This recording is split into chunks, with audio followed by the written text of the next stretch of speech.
정의용 국가안보실장이 이끄는 대북 특사단이 1박 2일간의 평양 방문 일정을 마치고 오늘 저녁 돌아왔습니다. 현재 대통령 보고가 이루어지고 있습니다. 청와대는 잠시 후 김정은 위원장과의 면담 등 방북 결과를 발표합니다. 검찰이 100억 원대 뇌물수수 혐의와 다스 등 차명재산 보유 의혹 등이 제기된 이명박 전 대통령에게 오는 14일 오전 9시 반 피의자 신분으로 출석해 조사받으라고 통보했습니다. 안희정 충남지사가 성폭행 의혹이 불거진 지 하루 만에 도지사직에서 물러났습니다. 의혹을 폭로한 김지은 씨 측은 오늘 저녁 검찰에 고소장을 제출했습니다. 경찰은 고소와 관계없이 안전지사 사건에 대한 내사에 착수했습니다. 어제 뉴스룸에서 안희정 전 지사에게 성폭행을 당했다고 폭로한 김지은 씨의 미투에 지난해 6월까지 안 지사의 수행비서였던 신용우 씨가 실명으로 지지를 선언했습니다. 신 씨는 JTBC와의 인터뷰에서 김지은 씨가 도움을 요청했던 선배가 바로 자신이라며 상황이 안 좋다는 걸 알았지만 당시 김 씨에게 도움을 주지 못해 미안했다며 앞으로 검찰 수사에 응하겠다고 밝혔습니다. 국회에서 첫 실명 미투 폭로에 나선 국회 보좌진을 만났습니다. 국회에 3,000명 가까운 보좌진이 있지만 미투 고발이 나오지 않는 이유가 국회의원이나 선임 보좌관이 생사를 쥐고 있는 구조적인 문제 때문이라고 지적했습니다. 장충기 전 삼성 미래전략실 사장이 주요 언론사 간부들과 주고받은 문자를 두고 재벌과 언론사 간 유착 논란이 다시 커지고 있습니다. 이런 가운데 삼성 이재용 부회장의 집행유예를 덮는 데 미투 운동이 활용되고 있다는 음해성 괴담이 돌고 있습니다. 겨울방학 기간 성면 잔재물이 검출되면서 성면 철거 공사가 중단된 한 초등학교 정문입니다. 오늘 밀착 카메라는 학기가 시작됐지만 성면에 대한 불안이 가시지 않는 현장을 취재했습니다.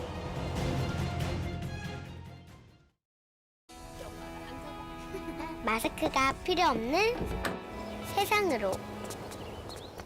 내일을 바꾸는 현대 수소전기차. 예, 시청자 여러분, JTBC 뉴스룸을 시작하겠습니다. 대북 특사단이 1박 2일의 방북 일정을 마치고 오늘 오후 6시쯤 서울로 돌아왔습니다. 특사단은 지금 청와대로 와서 문재인 대통령에게 김정은 노동당 위원장과의 면담 내용을 보고하고 있습니다. 잠시 후에는 청와대가 김정은 위원장과의 면담 내용 또 합의 내용을 브리핑할 예정입니다. 현장을 연결해서 직접 들어보도록 하겠습니다. 오늘 이 때문에 뉴스룸도 평소보다 좀 일찍 시작했습니다.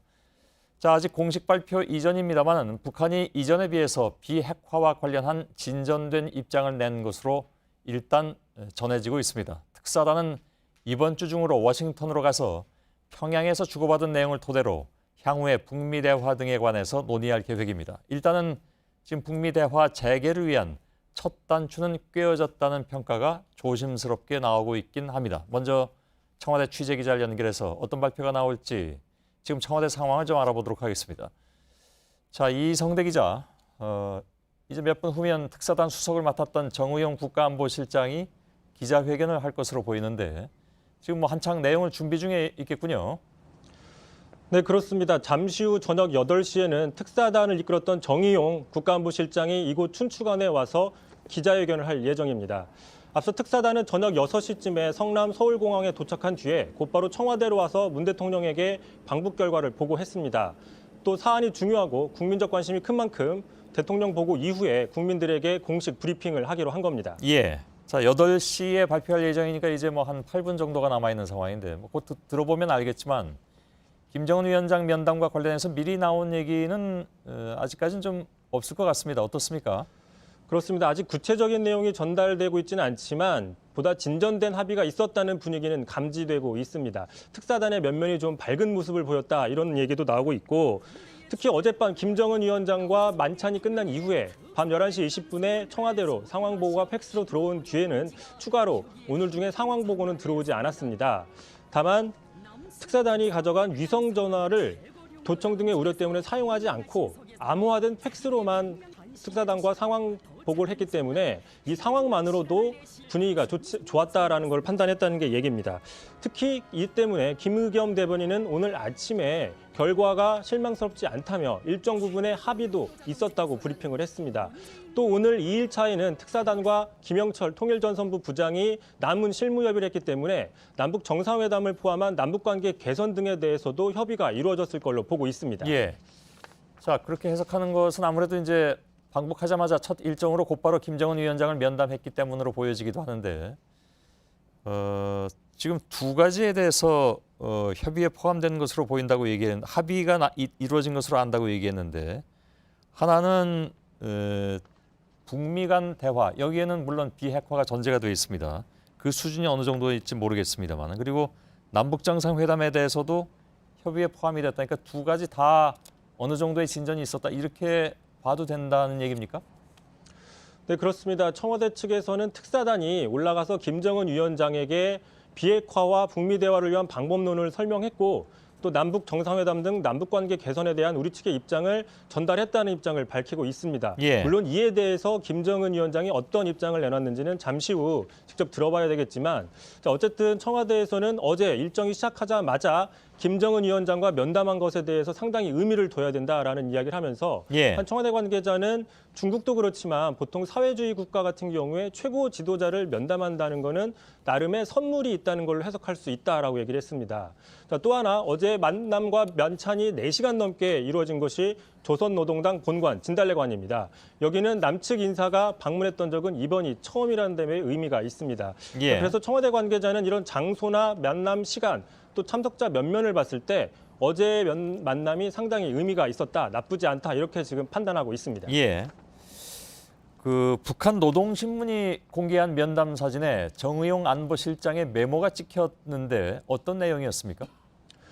그렇습니다. 그 북한 노동신문이 공개한 사진에 보면 정의용 실장이 김정은 위원장과 면담하면서 적은 메모의 사진이 좀 확대가 됐는데 거기에 이런 문구가 나옵니다. 강조하고 싶은 것은 한미 연합훈련으로 남북관계가 단절되는 일은 없어야 할 것이다. 이런 문구가 나옵니다. 자, 이 문구가 정의용 실장이 했던 이야기인지 아니면 김정은 위원장이 했던 이야기를 적은 건지는 아직은 파악이 안 되고 있습니다.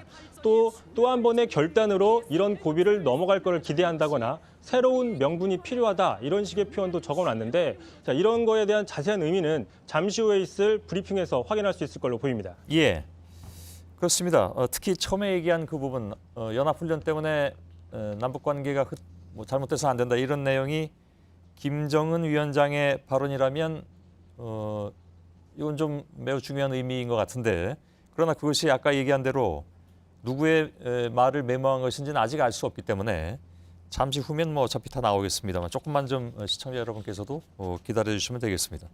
자, 이성대 기자 잘 들었습니다. 방금 들으신 것처럼 북한은 이전과는 달리 진전된 입장을 우리 측에 전달할 것으로 일단 알려지고 있습니다. 물론 이 모든 것은 좀 조심스럽게 말씀드려야 되는 상황이긴 합니다만 근데 앞서 북한은 우리 특사단을 어제 우리 특사단을 맞이할 때부터 이전과는 여러모로 달랐던 것으로 확인되고 있습니다. 방금 전에는 김정은 위원장이 만찬을 마친 뒤에 부인 이설주와 함께 따라 나와서 우리 특사단이 탄 차를 향해서 손을 흔들면서 배웅하는 모습도 방송으로 내보냈습니다.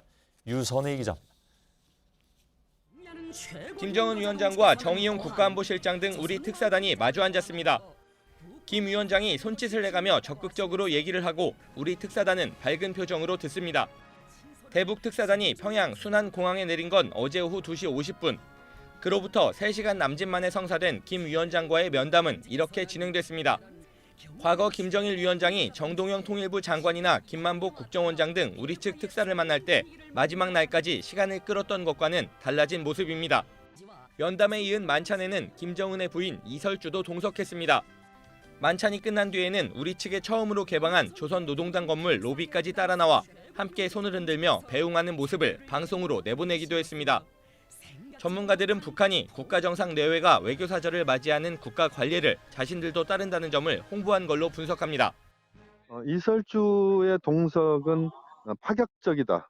북한이 정상적인 국가라는 것을 국제사회에 보여주는 강한 의지의 표현이다. 이렇게 평가할 수 있겠습니다. 특사단은 평양 외곽에 있는 고방산 초대소에서 어젯밤을 보냈습니다. 2013년 에릭 슈미트 구글 회장이 방북했을 때 묵었던 곳입니다. 이런 조치에 대해 통일부 관계자는 문 대통령이 김여정 등 북측 특사를 청와대에서 직접 만나고 서울 워커힐 호텔에 묵게 한 것에 상응해서 우리 특사단을 대우한 걸로 보인다고 말했습니다. JTBC 유선입니다. 예, 자 잠시 후에 청와대 브리핑이 시작되면 곧바로 연결을 할 텐데 현재까지 전해지고 있는 상황을 토대로 발표 내용을 조금 전망해 볼 필요는 있겠습니다만은 사실 지금 이 시간에 지금 8시로 예상이 되는데요. 한 1, 2분 남은 상황에서 전망하는 것은 별 의미가 없어 보이기도 합니다. 근데 지금까지 나온 얘기들만 종합을 해보자면 이번에 특사 방문은 일정 부분 혹은 그보다 큰 상당 부분 성과가 있지 않겠느냐 하는 그런 예측, 이런 조심스러운 예측은 지금 여전히 나오고 있습니다. 말씀드린 대로 오늘 저녁 6시경에 특사단은 항공편으로 서울에 도착을 했죠. 도착을 해서 곧바로 청와대로 가서 문재인 대통령과 어제 오늘 있었던, 그러니까 어제는 뭐 아시는 것처럼 김정은 위원장과의 접견과 만찬이 있었는데, 그리고 오늘은 또 실무 협의도 있었고요. 그 부분을 보고를 하고 이에 따른 발표문을 거의 다 작성을 했을 것으로 보입니다. 지금 시간은 7시 59분, 거의 8시가 다 돼가는 상황인데 청와대 쪽 상황이 어떤지 모르겠습니다만 혹시 청와대 쪽에 현장 그림이 오고 있습니까? 예, 바로 보여드리겠습니다. 자, 이 시간 청와대 모습입니다. 대북 특사단의 정의용 대표 수석이죠. 나와서 곧 발표할 건데 정의용 들어보겠습니다. 수석 특사의 방북 결과 발표가 있겠습니다. 존경하는 국민 여러분, 대통령 특사단은 1박 2일 동안 평양을 방문하고 조금 전 돌아왔습니다. 방북 기간 동안 소임을 다할 수 있도록 격려와 성원을 보내주신 국민 여러분께 감사의 인사를 드립니다. 방북 기간 중 김정은 국무위원장을 만나 4시간 이상을 함께 보내며 문재인 대통령의 친서와 뜻을 전달하고 남북 간 재반 현안을 폭넓게 논의하였습니다. 이를 통해 남북 정상이 한반도 평화 정착과 남북 관계 발전에 확고한 의지를 가지고 있다는 것을 확인할 수 있었습니다. 김영철 조선노동당 중앙위원회 부위원장을 비롯한 북측 고위 인사들과도 이러한 남북 정상의 의지를 실현하기 위한 구체적 방안들에 관해 협의하였습니다. 그 결과 다음과 같은 사항에 대해 논의하고 북한의 입장을 확인하였습니다. 첫째, 남과 북은 4월 말 판문점 평화의 집에서 제3차 남북 정상회담을 개최하기로 하였으며 이를 위해 구체적 실무 협의를 진행해 나가기로 하였습니다. 둘째, 남과 북은 군사적 긴장 완화와 긴밀한 협의를 위해 정상 간 하트라인을 설치하기로 하였으며 제3차 남북 정상회담 이전에 첫 통화를 실시키로 하였습니다. 셋째, 북측은 한반도 비핵화 의지를 분명히 하였으며 북한에 대한 군사적 위협이 해소되고 북한의 체제 안전이 보장된다면 핵을 보유할 이유가 없다는 점을 명백히 하였습니다. 넷째, 북측은 비핵화 문제 협의 및 북미 관계 정상화를 위해 미국과 허심탄회한 대화를 할 수 있다는 용의를 표명하였습니다. 다섯째, 대화가 지속되는 동안 북측은 추가 핵실험 및 탄도미사일 시험 발사 등 전략 도발을 재개하는 일은 없을 것임을 명백히 하였습니다. 이와 함께 북측은 핵무기는 물론 재래식 무기를 남측을 향해 사용하지 않을 것임을 확약하였습니다. 끝으로 북측은 평창올림픽을 위해 조성된 남북 간 화해와 협력의 좋은 분위기를 이어나가기 위해 남측 태권도 시범단과 예술단의 평양 방문을 초청하였습니다. 정부는 이번 대북 특사단의 방북이 한반도 평화정착과 남북관계 발전의 중요한 전기를 마련했다고 평가하고 앞으로 북한과의 실무 협의 등을 통해 이번에 합의된 사항들을 이행해 나가겠습니다. 저는 곧 이어 서훈 국정원장과 함께 이번 방북 결과를 설명하기 위해 미국을 방문합니다. 또한 저는 미국에 이어 중국과 러시아를 방문하고 서훈 국정원장은 일본을 방문할 예정입니다. 이를 통해 국제사회의 지지와 협력을 바탕으로 남북관계를 안정적으로 발전시켜 나가기 위한 노력도 지속하겠습니다. 감사합니다. 이상으로 발표를 마치겠습니다. 이어서 일문일답을 진행할 텐데요. 녹화로. 예.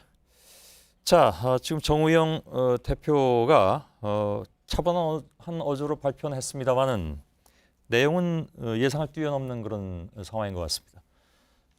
저희가 이 문제를 다시 한번 여러분들께 발표 내용을 좀 전달을 해드리고 이종석 전 통일부 장관과 함께 하나하나의 의미를 좀 짚어보는 시간을 가져야 될 것 같습니다. 자, 안혜근 기자, 지금 모두 보니까 6개 항의 합의문이 나와 있습니다. 네, 그렇습니다. 예, 근데 이거 하나하나가 사실은 다 큰 문제들인데 네. 우선 좀 정리 좀 해드리죠. 시청자분들을 위해서, 못 들으신 분들을 위해서. 네. 첫 번째, 남과 북이 4월 말 판문점 평화의 집에서 제3차 남북 정상회담을 개최하기로 했다라는 점이고요. 예, 그동안 두 차례 정상회담은 평양에서 가졌는데 그렇죠. 이번에는 판문점 평화의 집에서 갖기로 합의를 했습니다. 그리고 남북이 군사적 긴장 완화와 긴밀한 협의를 위해 정상 간 한라인을 설치하기로 했고 남북 정상회담 이전에 첫 통화를 실시하기로 하였다. 예. 이게 두 번째 합의 내용입니다.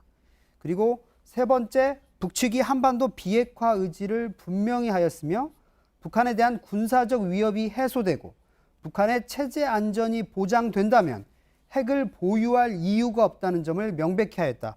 이번에 북미 대화의 가장 관건이 되는 비핵화 부분에 대해서 의지를 명확히 한 것으로 일단은 보입니다. 예, 그리고 네 번째 합의는 북측이 비핵화 문제 협의 및 북미 관계 정상화를 위해 미국과 허심탄회한 대화를 할 용의가 있다. 이거를 지난번에 김영철 통일전선부장이 내려왔을 때 한번 얘기를 했던 건데 다시 한번 김정은 위원장의 입으로 다시 한번 확인을 해줬고요. 예, 다섯 번째로는 대화가 지속되는 동안 북측이 추가 핵실험 및 탄도미사일 시험 발사 등 전략 도발을 재개하는 일은 없을 것임을 명확히 하였다. 이것 역시 미국이 계속 대화의 전제 조건으로 요구해왔던 부분인데 예, 이 부분도 수용을 한 것으로 보입니다. 예. 거기에 더 붙어 있는 내용이 있죠. 예, 북측이 핵무기는 물론 재래식 무기를 남측을 향해 사용하지 않을 것임을 확약하였다. 예. 이 부분도 같이 포함이 돼 있고요. 마지막으로 여섯 번째 합의로 평창 올림픽을 위해 조성된 남북 간 화해와 협력의 좋은 분위기를 이어나가기 위해 남측의 태권도 시범단과 예술단의 평양 방문을 초청하였다. 이렇게 예. 됐습니다. 이것은 향후 남북관계 개선과 관련된 조치로 보입니다. 예. 자, 정우영 대표는 그래서 이제 미국으로 내일 떠나고 네, 그렇습니다. 서훈 국정원장은 역시 이제 여기 회담에 참여했는데 일본으로 떠나서 각각의 나라들에게 회담 결과를 설명한다. 여기까지가 이제 발표에 예, 그렇습니다. 국제적인 지지를 확보해 나가는 노력으로 보입니다. 예, 예. 자, 6가지 내용의 합의 사항을 전해드렸는데 그 내용 하나하나가 모두가 의미가 있기 때문에 그리고 또 예상을 뛰어넘는 부분들도 분명히 있어서 이 부분을 이종석 전 통일부 장관과 함께 좀 짚어보도록 하겠습니다. 오랜만에 뵙겠습니다. 예. 예, 예.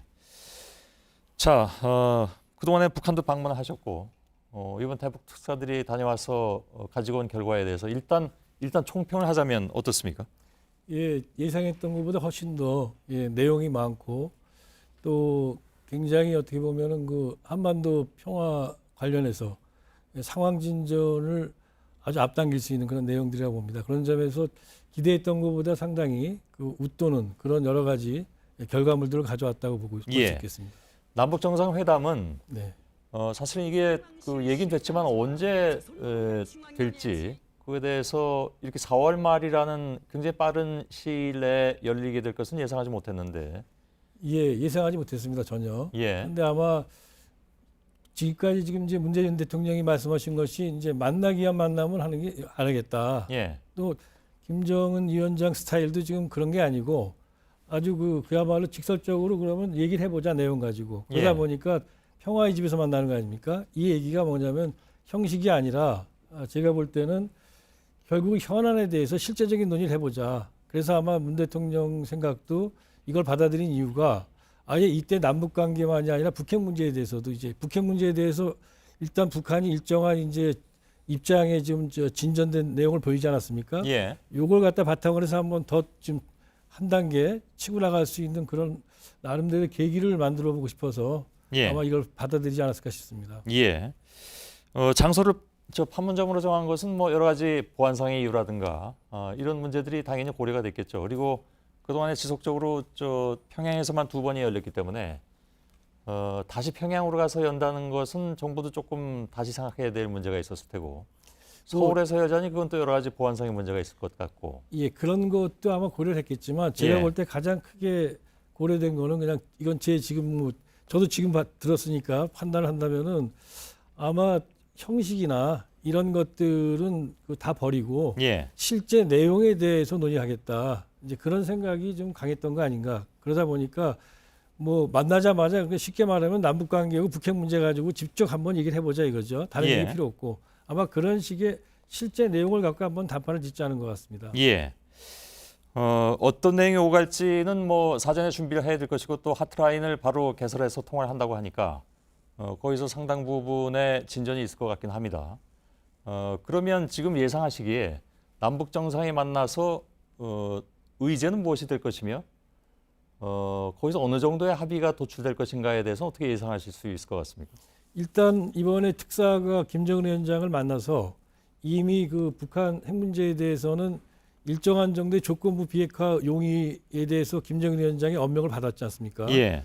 그러면 아마 이걸 가지고 이제 우리 그 정의용 실장이 또 서훈 원장이 워싱턴을 가서 미국하고 얘기를 할 겁니다. 그럼 일정하게 북미 대화가 될 가능성이 있는데 예. 그럼 벌써 이제 일정한 진전이 북핵 문제에서 조금 이루어지는 거 아닙니까? 예. 또 남북 관계에도 뭐 이미 특사 얘기에서도 일정하게 진전하는 대화 내용들이 나왔습니다. 그렇다면 아마 이런 것들을 한 단계 또는 뭐 몇 단계 확실하게 이렇게 업그레이드 시키는 예. 그런 어떤 내용의 얘기들이 오가지 않을까 그렇게 예상을 해봅니다. 예. 자, 저희들이 그 현장에서는 일문일답과 함께 잠시 후면 이른바 이제 백브리핑 그러니까 이 사안에 대해서 보다 추가적인 내용을 청와대 쪽에서 설명하는 그런 순서가 있는데 그건 저희들이 이제 그 마이크가 켜진 상태에서 방송용 마이크가 켜진 상태에서 하진 않기 때문에 따로 취재를 해서 잠시 후에 그러니까 이른바 백브리핑이 끝난 뒤에 여러분들께 좀 자세히 소개를 해드릴 예정입니다. 일단 그 정의용 대표의 질의응답 내용을 보면 저한테 들어온 내용은 대략 이렇습니다. 이것도 양이 꽤 많아서 제가 지금 한꺼번에 정리하기는 좀 그런데 제가 그 오늘 합의 사항에 대해서 이종석 전 통일부 장관과 얘기하는 사이에 질의응답에서 나온 내용을 조금 좀 정리를 해주고 계시겠습니까? 안혜긴 기자가. 네, 예, 잠시 후에 바로 좀 얘기를 듣도록 하겠습니다. 네네. 자, 그러면 두 번째 합의 내용을 좀 보도록 하죠. 남과 북은 군사적 긴장 완화와 긴밀한 협의를 위해서 정상 간 하트라인을 설치하기로 했으며 3차 남북 정상회담 이전에 첫 통화를 실시하기로 하였습니다. 이건 따로 설명이 필요 없을 것 같습니다. 예. 예. 세 번째 보면 북측은 한반도 비핵화 의지를 분명히 했다. 북한에 대한 군사적인 위협이 해소되고 북한의 체제 안전이 보장된다면 핵을 보유할 이유가 없다는 점을 명백히 했다. 중요한 내용이네요. 네. 예, 어떻게 평가하십니까? 그러니까 이제 북한이 뭐 다 아시는 것처럼 당장 우리는 무조건 핵 포기하겠다 이렇게 나오질 않을 거란 말이죠. 예. 그래서 지금까지 이제 북한이 핵을 포기한다면 어차피 이제 국제사회에서도 북한에 대해서 일정한 이제 보상이나 이런 걸 해주는 것이 하나의 뭐 일반적인 공리처럼 돼 있었습니다. 예. 그러다 보니까 북한이 만약에 뭐 자기 체제 안전 보장을 해주고 예. 그다음에 또 하나는 이제 최근에 뭐 여러 가지 한미 군사 훈련에 대해서도 북한이 얘기하는 게 그건데 자기들을 공격할 의지가 있다는 거 아닙니까? 예. 그래서 이러한 우려를 해소해 준다면은 자기네들이 핵을 포기하겠다. 예. 그래서 조건부 비핵화 용의를 밝힌 거죠. 알겠습니다. 그리고 예. 지금 화면에 나가는 것은 아마도 아까 저 이성대 기자가 얘기한 것 내용 중에 들어가는 것 같은데 그 정의용 대표의 그 저 수첩에 그러니까 메모에 적혀 있었다는 내용입니다. 그러니까 4월에 한미 연합 훈련이 예년 수준으로 진행되는 것을 이해한다. 그러니까 그것으로 인해서 남북 관계가 틀어질 이유는 없다라는 메모가 아까 적혀 있었다고 했는데 그렇다면 그것이 김정은 위원장의 발언이라는 것이 지금 확인이 되고 있는 상황입니다. 그러니까 한미 연합 훈련 예년 수준으로 하는 것에 대해서 이해한다. 이건 북측으로서는 상당 부분 뭐랄까요? 그동안에 주장해왔던 것에 비하면 양보한 것이다 이렇게 봐도 되겠습니까? 예, 북측이 뭐 한미 연합 군사 훈련하면 아마 이제 공개적으로는 반발하겠지만 예. 이 얘기는 뭐 핵이라든가 또는 ICBM 미사일을 쏘는 그런 그 추가 도발은 하지 않겠다라는 그런 약속으로 봐도 될 것 같습니다. 예. 그리고 북미 대화를 의제로 비핵화를 논의할, 그러니까 북미 대화의 의제로 비핵화를 논의할 수 있다라는 발언도 김정은 위원장으로부터 나온 것으로 확인이 되고 있습니다. 네. 그건 아까 말씀드린 것처럼 조건부지만은 비핵화 용의가 있다고 했기 때문에 예, 그런 얘기를 한 거고 아마 이 정도면은 미국에서도 대화를 하는데 특히 이제 뒷부분에 있지만은 자기들이 추가 대화 중에는 도발하지 않겠다 그랬기 때문에 미국으로서는 아마 어느 정도의 문턱을 낮춰서 충분히 대화를 나갈 수 있지 않을까 생각이 됩니다. 알겠습니다. 지금 나오고 있는 또 다른 발언은 대화 상대로서 진지한 대우를 받고 싶다. 이것은 뭐 물론 트럼프 미 대통령을 겨냥한 발언인 것 같은데. 예, 저거는 그동안에 북한이 미국에 대해서 가장 예민하게 반응했던 부분이 자기 존재를 인정하지 않는다는 거였습니다. 그거는 과거 김정일 때도 그랬는데요. 그래서 자기 존재를 인정한다면 자기는 대화할 수 있다 이런 용의를 과거에도 얘기했는데 아마 그런 생각들이 아직도 있는 것 같습니다. 예. 자, 이것에 대해서 이제 미국 측이 어떻게 반응할지는 상당히 궁금합니다. 당장 이제 내일 미국 쪽으로 특사가 다시 떠나게 되면 거기서 반응이 나오겠습니다만은 잠시 후에 워싱턴도 좀 연결을 해보도록 하겠습니다. 물론 워싱턴은 지금 새벽 시간이기 때문에 이에 대한 반응이 직접 나오지는 않겠습니다만은 어떻게 보십니까? 이 정도의 지금까지 아직 다 정리는 안 했습니다만은 이 정도의 북측의 태도라면 미국 측이 대화를 거부하기는 좀 어려운 상황이 아닌가 싶은데. 예, 일단은 뭐 평가를 아주 좋게 긍정적으로 할지 여부는 잘 모르겠습니다. 왜냐하면 이제 일방적인 비핵화 용의가 아니고 조건이 달려 있지 않습니까? 그러나 그런 정도의 조건은 뭐 우리가 예상할 수 있는 것이었고 또 그거는 일정하게 미국하고 협상할 수 있는 거기 때문에 아마 우리 특사단이 미국을 가서 트럼프 대통령을 만나서 얘기를 하면은 또 미국 정부 관리들하고 얘기를 하면 일정하게 미국이 이 부분을 갖다 긍정적으로 받아들일 거라고 보고 있습니다. 자, 이 부분은 좀 이종석 전 장관께서 좀 정리를 해주셨으면 좋겠는데요. 뭐냐면 김정은 위원장의 발언은 비핵화 협의를 위해서 미국과 대화할 용의가 있다는 건데 그 전제가 그러니까 미국 쪽에는 그 전제가 비핵화여야만 된다고 얘기하고 있잖아요. 혹시 뉘앙스의 차이가 있습니까? 지금 뭐 미국 입장에서는 비핵화 의지를 밝혀야 된다 일방적으로 그렇게 얘기하다가 최근에는 아무튼 비핵화 관련된 일정한 입장을 어떤 형태든 바뀌면은 되지 않는가라는 식으로 조금 이제 문턱이 낮춰져 있습니다. 근데 북한 그런 점에서 본다면은 미국이 요구하는 부분에 완전하게 북한이 그 단계로 올라와 있지는 않지만 우리 정부가 중간에서 그 의미를 갖다 정확하게 잘 이제 해석을 해서 미국에 전달하면은 미국이 수용할 수준 정도는 된다 대화로서 이제 그렇게 볼 수 있습니다. 그 미국 쪽이 지금 북한에 대해서 요구하는 가장 정확한 내용이 어떤 겁니까? 그러니까 대화의 전제로서 일단은 자기가 무조건 비핵화하겠다는 의지를 밝혀라. 그럼 그 다음에 대화가 들어가면 대화에서 이제 아마 여러 가지 비핵화를 전제로 하는 그런 뭐 조건이나 보상 이런 얘기도 있을 수 있겠죠. 그렇지만 지금 나온 얘기는 김정은 위원장의 얘기는 비핵화를 협의할 수 있다라는 정도의 수준이거든요. 그렇다면 우리는 핵을 지금부터 하나하나씩 폐기해 나갈 테니까 대화하자라는 것이 아니라 만나서 얘기하면서 비핵화에 대해서 협의하자는 수준이잖아요. 이 차이가 있지 않겠습니까? 아니 근데 미국도 북한이 지금 그 하나하나 핵을 폐기하면서 비핵화하면서 나오라는 뜻은 아니고요. 비핵화하겠다라는 명확한 의지. 그러니까 나는 어떤 경우에도 비핵화를 하겠다는 의지만 정확하면 대화할 수 있고 협상할 수 있다는 뜻입니다. 그러니까 어차피 북한의 핵을 갖다가 포기시키는 거는 여러 절차와 보상 문제가 겹쳐져 있는 거지 무조건 되는 건 아니지 않습니까? 미국도 그 정도는 알고 있죠. 알겠습니다. 왜냐하면 미국 쪽에서도 그동안에 이 문제에 대해서는 조금씩 뉘앙스 차이가 있는 그런 발언들이 나왔기 때문에 과연 정확하게 예를 들어서 트럼프의 의지가 무엇이냐 하는 것은 명확하게 해둘 필요가 있을 것 같아서. 사실 트럼프의 의지를 뭐 어느 누구도 정확히 알기는 어려울 겁니다. 그렇지만 대충 볼 때 명확하게 북한이 대화 중에 도발하지 않고 그리고 또 비핵화에 대해서 일정한 조건이 있지만 한 용의가 있다라고 얘기하고 그 조건이 또 미국이 일정하게 볼 때는 받아들일 수 있는 수준 그런 정도라고 저는 보고 있는데요. 자, 바로 그 부분 때문에 다섯 번째 합의가 나온 것 같은데 뭐냐면 대화가 지속되는 동안 북측은 추가 핵실험 및 탄도미사일 시험 발사 등 전략 도발을 재개하는 일은 없을 것임을 명확했다라고 나오고 있습니다. 네, 그렇습니다. 이것은 북한과의 대화, 그러니까 미국과의 대화를 굉장히 지금 원하고 있는 북측의 의사 표현이라고 할 수도 있겠군요. 예. 예. 이 정도라도 미국 측은 특별히 여기에 대해서 더 토를 달 만한 그런 상황은 아니라고 보십니까? 아니 미국 쪽에서 어떤 얘기가 나올지는 정확히 모르겠습니다. 예, 왜냐하면 예. 미국도 미국의 조야가 다양한 사람들이 있고 또 미국 예. 백악관도 입장이 하나가 아니지 않습니까? 예. 그렇지만 분명한 것은 김정은 위원장이 지금 미국에 보낸 메시지는 크게 두 가지입니다. 양보한 것이. 예. 하나는 대화 중에는 도발하지 않는다. 이걸 명확히 한 거죠. 예. 그다음에 또 하나는 그러니까 핵미사일 시험은 대화 중에는 없다는 뜻입니다. 예. 그리고 또 하나는 핵 문제에 대해서 비핵화 의지 있다.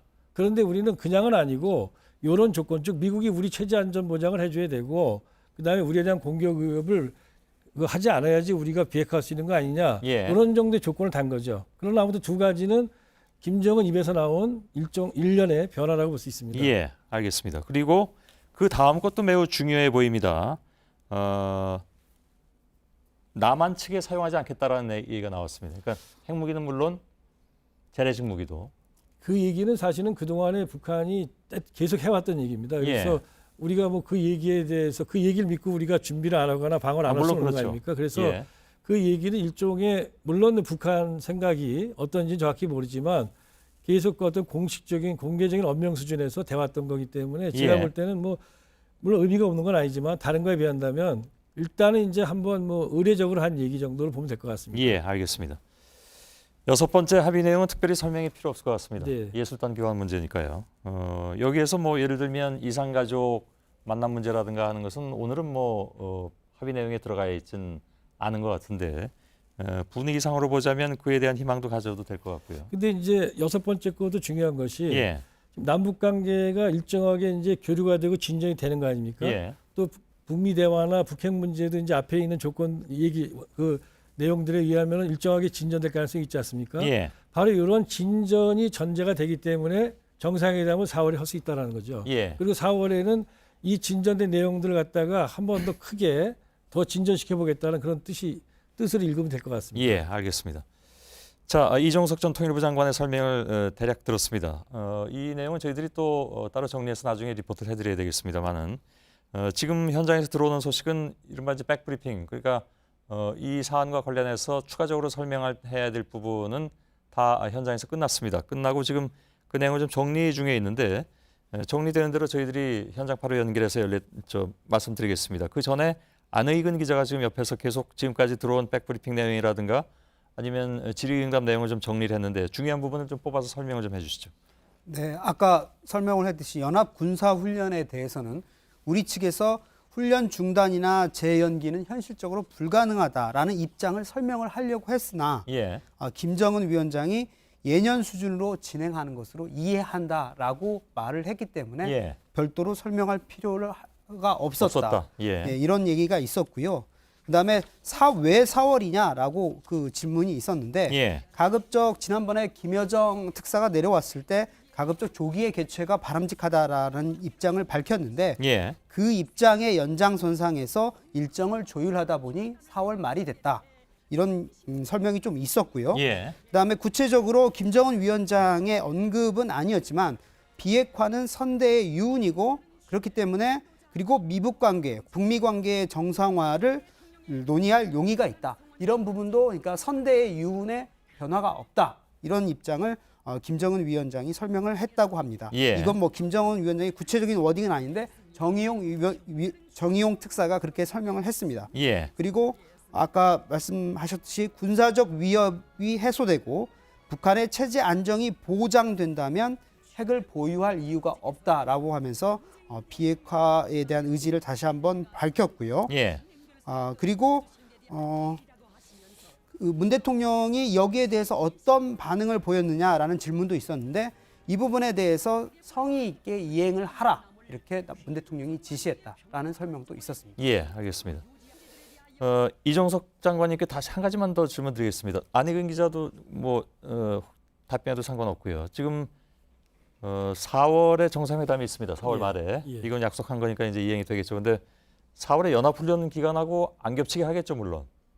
그렇죠?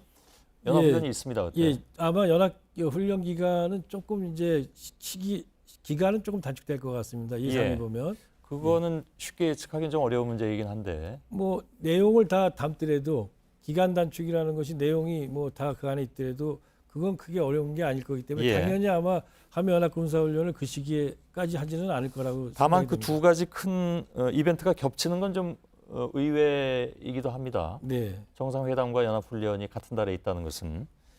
그리고 제가 이 장관님 보내드리기 전에 한 가지만 좀 질문을 드리겠습니다. 사실 오늘 나온 여러 가지 합의 내용이 저희가 말씀드릴 때 예상을 뛰어넘는 수준 등등으로 표현하긴 했지만 혹시 눈여겨 보이거나 아니면 좀 더 냉정하게 짚어봐야 될 부분은 없습니까? 그러니까 이 합의 내용에 뭐 문제가 있다라는 것은 아니고 저희가 혹시 놓치고 있는 부분이라든가 혹은 북한의 의도 같은 것들이 여기에 있는데 모르고 넘어가는 부분들이 혹시 없을까요? 그 다른 것보다 4월 말에 정상회담 한다는 거는 뭐 저 자신도 예상 못했고 또 아마 많은 사람들이 대부분의 사람들이 예상을 못했습니다. 또 그런데 그 동안에 문재인 대통령께서 여건이 조성되어야 된다는 표현을 썼습니다. 그렇기 때문에 사실은 여건 조성이 그럼 4월 말까지 되는 거냐, 이게 문제가 되는 거 아닙니까? 그 점에서 아마 제가 판단할 때는 지금 문 대통령은 그 판문점 평화의 집에서 한다는 것도 그렇고 아무튼 거기서 일정하게 조성된 여건, 지금 이제 여건은 일정하게 조성이 될 겁니다. 그 위에서 바로 여건을 보다도 무리 있게 만들기 위해서 실무적인 얘기, 실제적인 얘기를 해보겠다라는 차원에서 이제 판문점 4월 정상회담을 아마 합의한 것 같고요. 그 점에서 일정하게는 왜 4월 너무 빠르다 이렇게 얘기하는 분들도 있을 것 같습니다. 그러나 그것은 아마 실제 담판을 짓기 위해서 그 시기를 잡은 거 아닌가 이렇게 생각이 알겠습니다. 됩니다. 자, 안혜근 기자가 혹시 더 들어온 게 있으면 좀 잠깐 더 정리를 하는데 그 전에 제가 그 얘기해 드릴 것은 워싱턴의 김현기 특파원이 지금 전화로 저희들이 연결해서 얘기를 듣기로 했는데 혹시 준비가 되면 바로 지금 연결을 하도록 할 텐데요. 혹시 준비가 됩니까?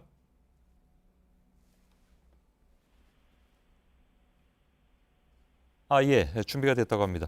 혹시 안혜근 기자가 좀 더 전해드릴 게 있습니까 지금? 아니 뭐 지금까지 질의응답은 제가 일단 됐습니까? 정리한 걸로, 알겠습니다. 정리하겠습니다. 백브리핑 내용은 저희들이 아까 말씀드린 대로 정리가 끝나는 대로 현장에서 전해드리도록 하겠습니다. 김현기 특파원이 준비되어 있습니다. 김현기 특파원 나와 있죠? 네. 자, 그 합의 내용은 김현기 특파원도 다 들으셨을 텐데, 물론 미국 쪽 정부의 반응은 아직 나오지 않았겠죠. 지금 뭐 새벽 시간이니까 어떻게 예상을 합니까? 이건 뭐 조심스러운 문제긴 한데. 당초 워싱턴 전문가들은 대체적으로 북한이 일시적으로 핵실험과 미사일을 발사를 유예하는 이른바 모라토리움 제한 정도를 하지 않을까 그렇게 추측을 했었습니다. 즉 비핵화 논의를 당장 하겠다고는 명시하지 않으면서 비핵화를 향한 노력으로 비춰질 수 있는 모라토리움 카드 정도를 꺼내들지 않았을까 하는 거였는데요. 앞서 말씀이 있었듯이 대회 기간 추가 핵실험이나 탄도미사일 시험 발사를 재개하지 않을 것이다.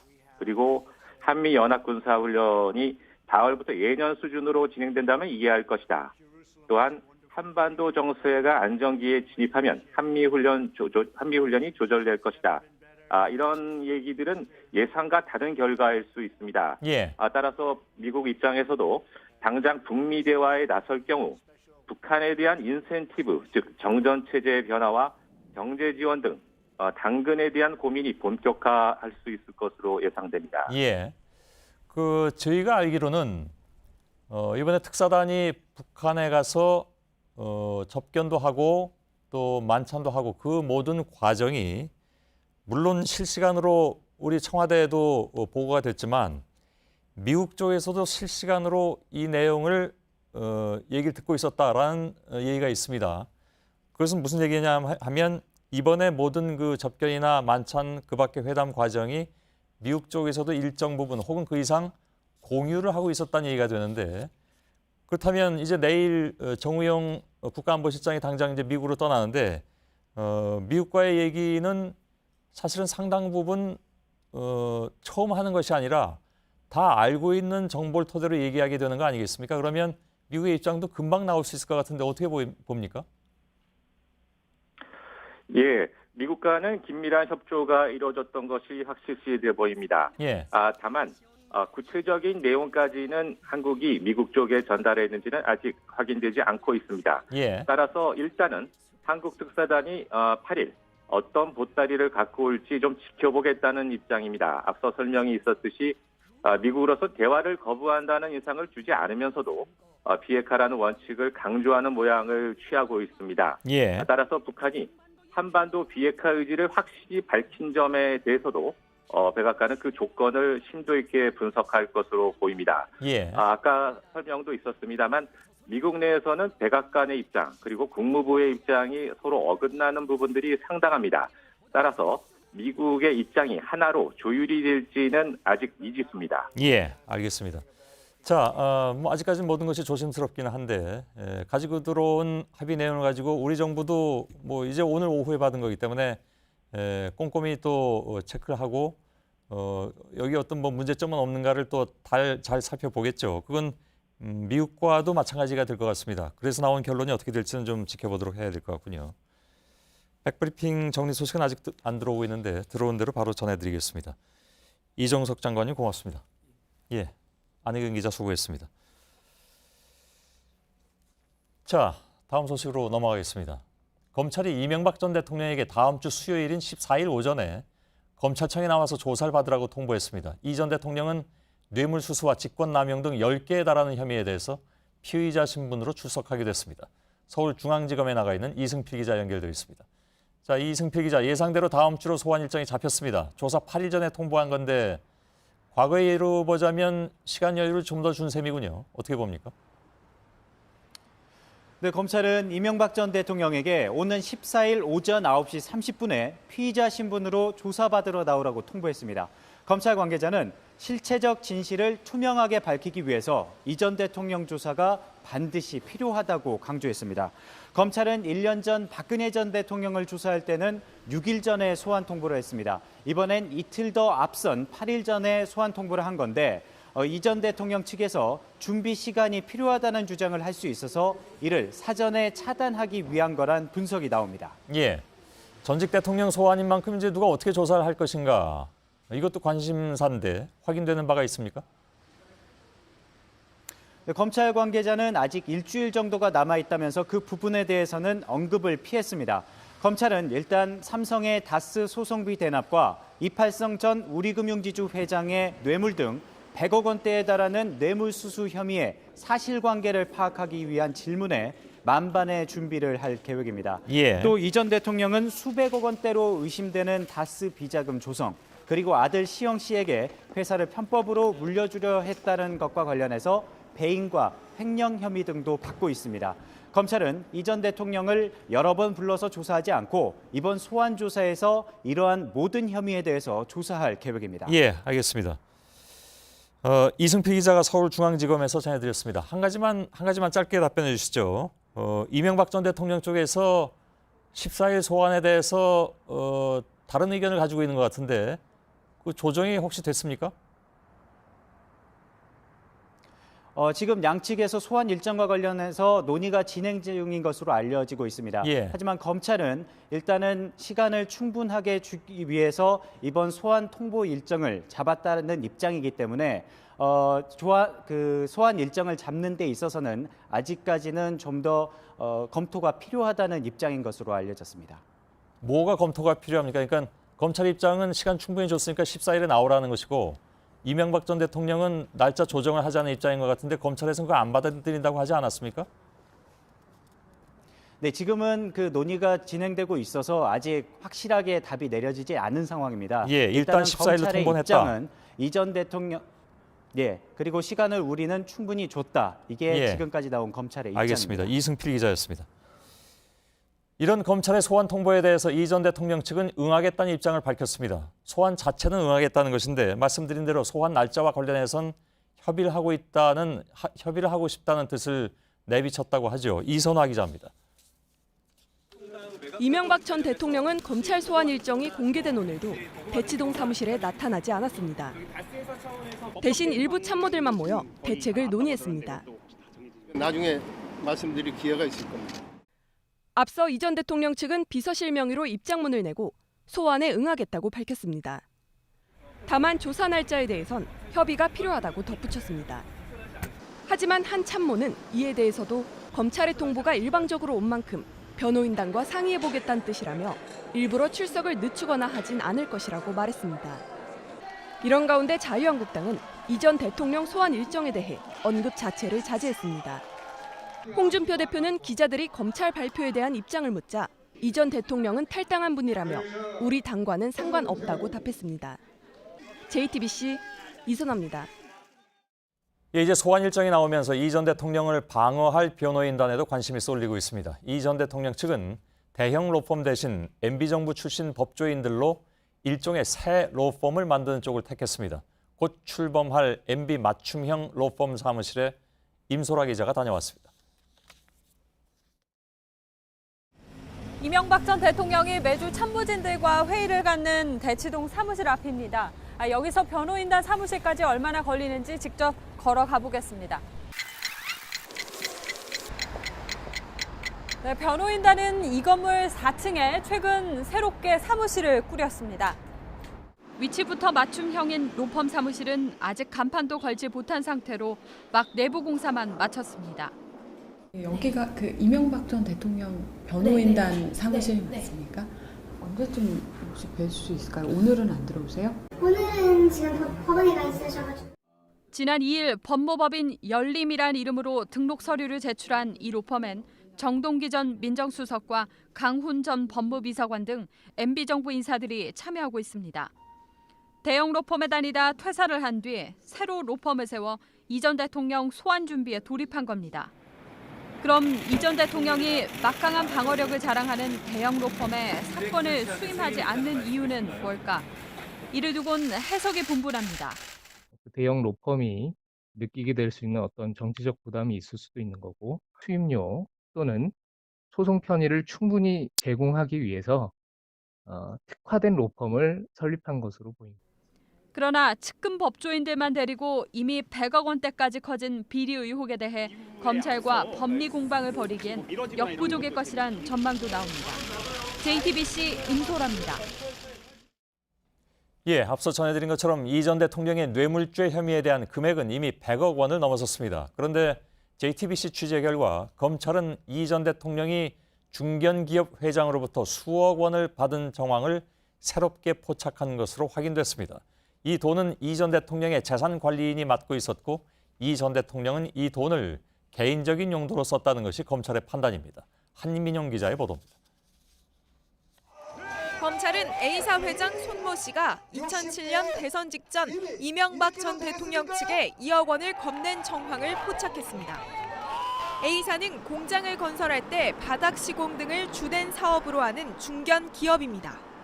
검찰은 손 회장이 당시 유력한 대선 후보였던 이 전 대통령에게 사업 편의를 바라고 뇌물을 줬다고 보고 있습니다. 손 회장이 이명박 캠프에서 후원 회장을 맡았던 송정호 전 법무부 장관 등의 소개로 김백준 전 청와대 총무기획관에게 돈을 건넸다는 겁니다. 최근 검찰 조사를 받은 손 회장 역시 이를 모두 인정하면서 검찰은 어제 송 전 장관 등에 대한 압수수색에도 나섰습니다. 검찰은 특히 김백준 전 기획관이 받은 돈은 이병모 씨 등 이 전 대통령의 재산관리인에게 전달돼 차명재산과 함께 관리되며 이 전 대통령 개인을 위해 쓰였다고 결론 내렸습니다.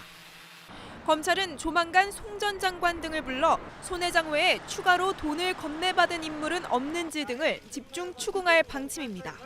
JTBC 한민용입니다. 김지은 씨의 용기 있는 미투 고발 이후에 채 하룻밤이 지나기 전에 안희정 충남지사는 사퇴 의사를 밝혔습니다. 그리고 오늘 사표는 수리되었습니다.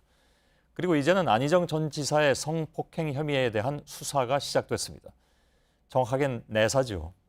잠시 후에 저희 뉴스룸은 김지은 씨가 많이 힘들어했다는 또 다른 수행비서의 구체적인 증언을 추가로 전해드리겠습니다. 그런 동안 누구도 김지은 씨를 도와주지 않았거나 혹은 그럴 수 없었다는 그런 얘기인데 미투 운동이 반드시 우리 사회에 필요한 이유이기도 합니다. 여당의 차기 대선 주자에 대한 폭로로 인해서 그간 미투 운동이 크게 미치지 못했던 정치권에도 변화의 바람이 조금씩 불기 시작했습니다. 오늘 하루 있었던 안 전 지사 관련 소식을 서복현 기자가 전해드리겠습니다. 안희정 지사가 오늘 제출한 사직서입니다. 사유는 개인 신상 때문이라고만 적었습니다. 도의회는 곧바로 사직서를 수리했습니다. 비서 김지은 씨가 JTBC 뉴스룸에 출연해 안 지사로부터 성폭행을 당했다고 말한 지 하루 만입니다. 앞서 안 전 지사는 자신의 페이스북에 직접 입장을 밝혔습니다. 김 씨에게 정말 죄송하다며 합의에 의한 관계였다고 한 비서실의 해명을 바로잡았습니다. 그러면서 도지사직과 함께 일체의 정치 활동도 중단하겠다고 밝혔습니다. 이후 사직서를 제출한 안 전 지사는 거처를 밝히지 않은 채 침묵하고 있습니다. 안 전 지사는 노무현 전 대통령의 정치적 왼팔, 좌의정으로 통했습니다. 이런 입지에 도지사 연임이란 성과까지 더해지면서 그동안 여권 내에선 유력한 차기 대선 주자로 꼽혀왔습니다. 실제로 지난 대선 전 더불어민주당 후보 경선에선 문재인 대통령에 이어 2위에 오르기도 했습니다. 하지만 이랬던 안 전 지사가 비판 속의 정치 활동을 갑자기 중단하게 되면서 여권 차기 구도에도 큰 변화가 생겼다는 분석이 나오고 있습니다. JTBC 서복현입니다. 어제 김지은 씨는 저희 뉴스룸에 출연해서 안희정 전 지사의 성폭력에 대해서 주위의 도움을 요청했지만 문제가 해결되지 않았다고 말했습니다. 안 전 지사의 전직 수행 비서였던 신용우 씨는 JTBC 취재진에게 당시 김 씨의 SOS를 받은 사람이 바로 자신이라고 밝혔습니다. 안 전 지사와의 문제를 알면서도 도움을 주지 못했다는 죄책감에 인터뷰에 나섰다는 신 씨는 검찰 조사도 받겠다는 입장입니다. 김지아 기자입니다. 실제로 SOS를 치려고 여러 번 신호를 보냈었고 눈치챈 한 선배가 혹시 그런 일이 있었냐고 물어본 적이 있었습니다. 예. 그때 얘기를 했었고 근데 아무 도움을 받지 못했습니다. 안희정 전 지사의 수행비서였던 신용우 씨는 JTBC 취재진을 만나 김 씨가 말한 선배가 자신이라고 밝혔습니다. 김지은 씨가 말했던 어려움 SOS를 보냈다고 했던 그 선배가 그 인터뷰에서 바로 저를 말했던 것 같습니다. 안 전 지사와 8년간 일했던 신 씨는 지난해 6월 김 씨가 오기 직전까지 안 전 지사의 수행비서였습니다. 러시아 출장 다녀온 후였던 것 같습니다. 8월쯤 되지 않았을까 싶은데요. 예. 근데 그 감이라는 게 있지 않습니까? 그 말을 하는 뉘앙스라든가 느낌이 무슨 일이 있지 않았나 정도의 추측을 할 수 있는 정도의 메시지였습니다. 업무와 관련된 대화를 나누던 중 김 씨가 안 전 지사와의 문제를 털어놓았다는 겁니다. 방으로 부른다, 좀 스킨십을 취하려고 한다라의 처음 감도로 저도 처음 받아들였고 좀 시간이 지남에 따라 그게 아니라는 걸 깨닫게 됐습니다. 신 씨는 당시 김 씨에게 잘 대응하라는 조언을 하는데 그쳤다고 밝혔습니다. 당신이 조심하면 되고 당신이 단호하게 거절하면 되지라고 저는 옆에서 계속 얘기를 했고 그 원인을 해결할 수 있는 거는 저는 오히려 자꾸 여자 쪽으로 했던 게 얘기했던 게 지금 생각하면 좀 너무 미안합니다. 안 가면 되지. 저도 어떻게 보면 그때 당시에 이런 생각을 갖고 있지 않았나 그게 아니었는데요. 신 씨는 어제 김 씨의 인터뷰를 본 후 죄책감에 나섰다고 말했습니다. 그리고 그때 당시에 제가 그걸 약간 외면했던 비겁함에 대한 스스로에 대한 죄책감, 김지은 씨에 대한 미안함이 크고 저희 이 자리가 조금이나마 힘이 되었으면 검찰 조사에 임해야 되지 않나. JTBC 김지아입니다. 안 전 지사의 성추문과 사퇴로 충남도청은 충격에 휩싸였습니다. 지사 관사에는 실망했다는 당원이 난입해서 유리를 깨는 소동이 벌어졌고 각계의 비판 성명도 이어졌습니다. 경찰도 내사에 착수했습니다. 정영재 기자입니다. 야구 방망이를 든 남성이 몸을 날려 유리창을 내려칩니다. 오늘 오전 8시 20분쯤 안희정 전 지사가 생활하던 관사에서 벌어진 일입니다. 경북 지역 더불어민주당 당원인 이 남성은 안 전 지사의 성폭행 소식을 듣고 화가 나 벌인 일이라고 진술했습니다. 안 전 지사의 사태로 행정부지사 권한 대행 체제로 바뀐 충남도청은 충격에 휩싸였습니다. 아침에 직원 회의 때 그 미투에 대한 이야기를 하죠. 그래서 더 충격이라고요. 오전에 그렇게 말씀하시고 저녁에 그런 사건이 있으면 저희는 어떻게 받아들여야 될지 충격이 더 큰 거죠. 여러 단체들의 비판도 이어졌습니다. 충남 공무원 노조는 안전지사의 사퇴와 형사처벌을 요구했고 성폭력 예방센터를 열어 추가 피해자 보호에 나섰습니다. 대전 충남의 24개 여성단체도 정치활동 중단 선언은 물타기라며 안전지사를 성폭력 범죄자라고 주장했습니다. 안전지사의 지지자 모임은 트위터에 지지를 철회한다는 글을 올렸습니다. 어제 뉴스룸에서 성폭행 사실을 폭로한 김지은 씨는 오늘 변호인단과 함께 안전지사를 서울 서부지검에 고발했습니다. 충남경찰청도 본격적으로 내사를 시작했습니다. JTBC 정영재입니다. 국회에서도 어제 처음으로 미투 폭로가 나왔습니다. 사회 전반으로 퍼진 미투 운동이 이제야 여의도에도 상륙한 것이죠. 이 폭로의 당사자를 만나보니까 미투 운동이 국회에서 더디게 확산될 수밖에 없는 구조적인 문제가 있었습니다. 안지현 기자입니다. 국회 5급 비서관인 정모 씨를 괴롭힌 건 같은 의원실 소속 4급 선임 보좌관이었습니다. 입맞춤을 강요당하거나 몸을 만지는 성추행을 3년 동안 당했습니다. 친동생 같았어라고 얘기하는데 친동생의 엉덩이를 더듬는 오빠가 어디 있어요. 하지만 해당 의원실을 떠날 때까지도 공론화는 하지 못했습니다.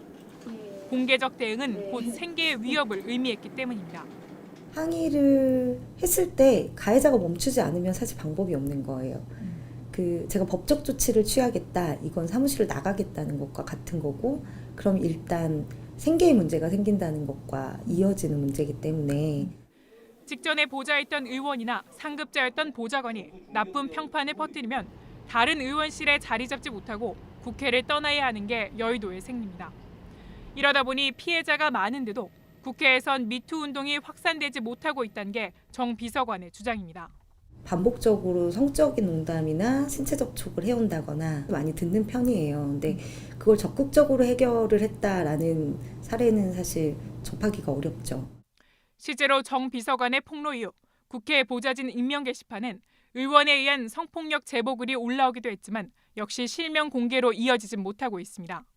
특히 국회의원인 경우는 더더욱 힘들 것이고 국회는 불가능할 수도 있겠다라는 생각이 들었고 마지막 단계가 국회가 아닐까. JTBC 안지현입니다. 안태근 전 검사장으로부터 성추행을 당했다고 폭로한 서지현 검사 측 대리인단이 검찰에 수사를 촉구하는 의견서를 제출했습니다. 서 검사 측 대리인단은 의견서에서 수사가 더디게 진행되고 있다면서 추행 당시 목격자 등 사실관계를 알고 있는 이들을 조속히 조사해달라고 촉구했습니다. 또 2차 가해자에 대한 강력한 처벌도 요구했습니다. 국정농단 수사 중 드러난 장충기 삼성 미래전략실 전 사장의 문자가 다시 여론의 도마에 오르고 있습니다. 재벌 기업과 언론사 간부들의 유착 의혹이 고스란히 드러나 있기 때문입니다. 국정농단 사건에서도 중요한 쟁점이 됐던 2015년 삼성물산과 제일모직의 합병 논란 당시에는 언론사 간부들이 삼성의 정보원처럼 움직였던 정황까지 나왔습니다. 앞서 저희 뉴스룸은 작년에 장충기 전 사장의 문자 내용을 여러 차례 이미 보도해드린 바가 있습니다만 최근 논란이 다시 확산되고 있는 만큼 오늘 추가로 관련 리포트를 전해드리겠습니다. 리포트를 먼저 보시고 이어서 삼성과 관련한 저희 보도 방향을 놓고 일각에서 나오고 있는 이른바 음모론의 실체도 짚어보겠습니다. 강현석 기자의 보도입니다. 지난 2015년 7월 10일 삼성전자 미래전략실 기획팀장이 장충기 사장에게 보낸 문자 메시지입니다. 모 경제지 간부가 홍완선 국민연금 기금운용본부장에게서 들은 찬성이 확정됐고 전문위원회로 안 넘긴다는 취재 내용이 담겨 있습니다. 당시 삼성물산과 제일모직 합병 과정에서 삼성물산 대주주인 국민연금이 의결권을 어떻게 행사할지 국내의 여론이 주목하던 때입니다. 문자에선 최대 주주인 국민연금의 찬반 움직임에 대한 긴박감마저 느껴집니다. 문자 내용에는 해당 간부가 근무하는 매체에서 다음날 일면 머릿 기사로 합병 찬성 내용을 전할 것이란 내용도 있는데 실제로 설명한 내용이 그대로 실렸습니다. 이 문자는 2016년 11월 검찰이 장충기 전 사장으로부터 압수한 휴대전화에서 나왔습니다. 문자엔 종합일간지 간부의 반응을 담은 합병 축하 메시지도 들어있었습니다. 우리 기자가 직접 확인했다고 한다. 합병 찬성이다. 축하한다고 문자를 보내자 삼성 측 간부는 전문의로 넘겨 의견 들어본다는 얘기도 있다고 답했습니다. 그러자 일간지 간부는 다시 확인을 해보니 합병 찬성으로 확정됐다며 현장 기자의 취재 내용을 그대로 전했습니다. 같은 달 13일 문자엔 모 경제지 사설을 빼기로 했다며 삼성이 언론사 편집권에 개입한 정황도 있습니다. 이 같은 재벌과 언론사 간 유착 의혹을 보여주는 장충기 전 사장의 문자는 최근 방송사 시사 프로그램에서 다시 등장하면서 논란이 되고 있습니다.